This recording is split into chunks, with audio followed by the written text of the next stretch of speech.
Welcome back to Learning Unit number 2. As in all our minis, we go very quickly, don't we? So you're watching this video, and the learning outcomes for this learning unit are, we're talking about biases and unfair prejudices, both implicit and explicit biases and discrimination leading to healthcare disparities, especially with our patient population of vulnerable populations. So through our readings, we're going to look further into biases in healthcare, and we're also going to focus this week on health literacy. And health literacy, as defined by the CDC, includes 2 levels now of health literacy: personal and organizational. So that's new as of 2021.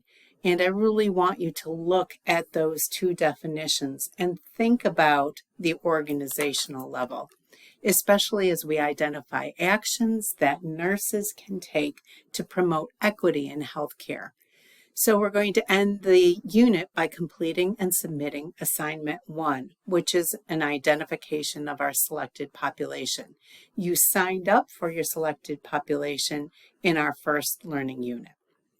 So I'll let you read through these things, but I want to go on, and I want to talk first about learning unit, the discussion board for number 2, because sometimes looking at the discussion board really aids us in reviewing the information and knowing what our assignment is going to be. And you're going to be providing a summary of the highlights from this unit's readings on health disparities and health literacy, and especially what information pertains to your vulnerable population and was used or will be used when completing your first learning assignment. So let's keep going. So our readings are Chapter 15, Improving the Communication Exchange, so it goes along with health literacy, and I have provided you with the ebook chapter right here. So it's Improving the Communication Exchange, a focus on health literacy. So, and also as we go through this brief but spectacular course, you're going to be doing readings from Compassionomics. So this week is chapters 2 and 3. There's a video that I really think is of high value, and it discusses how racism makes us sick. So this is a very informative video. And then there's 2 CDC links about health literacy. So the first is what is health literacy, but really looking at the definition of both personal health literacy and organizational health literacy, and why it is important to have best practices of health literacy within our practice. And the second is another CDC link speaking to understanding health literacy, and an overview on the biases in healthcare, which brings us to our first assignment, the identification of our vulnerable population. It is a 2-page APA formatted paper, and you're going to answer 4 questions about your population that you're going to be developing expertise in during this course. The grading rubric is found within the syllabus, so I want you to double check that. So you're going to describe the population that you chose and the reason why you chose this population. It's going to be a maximum of 20 points. What makes your population vulnerable?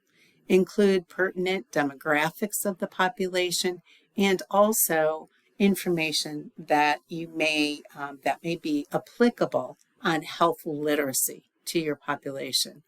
And what are the implications for nursing practice? And the fourth is the final question is there a website that healthcare providers can find helpful when caring for members of this population? So I'm asking you to look for a website. And remember, this is for healthcare providers. Sometimes the general information on health sites is just that, or on websites. It is too general. So be assured that your information speaks to or is for healthcare providers. And then you can see there's 10 points for the APA. It's going to be at the end, it's due at the end of this unit, and you will have a submission box. When you open, this will look different in your view. So that is the assignment. So it's both it's all the learning assignments or learning activities, our readings and links and a video, and then what needs to be accomplished by the end of this learning unit is your vulnerable population assignment number 1 and your discussion board post. So no reply is required this week for discussion board 2. Have a great week, and please keep me in communication with you if you should be having any issues, difficulty with Blackboard Ultra, difficulty with life that may be slowing you down, whatever it may be, please do reach out.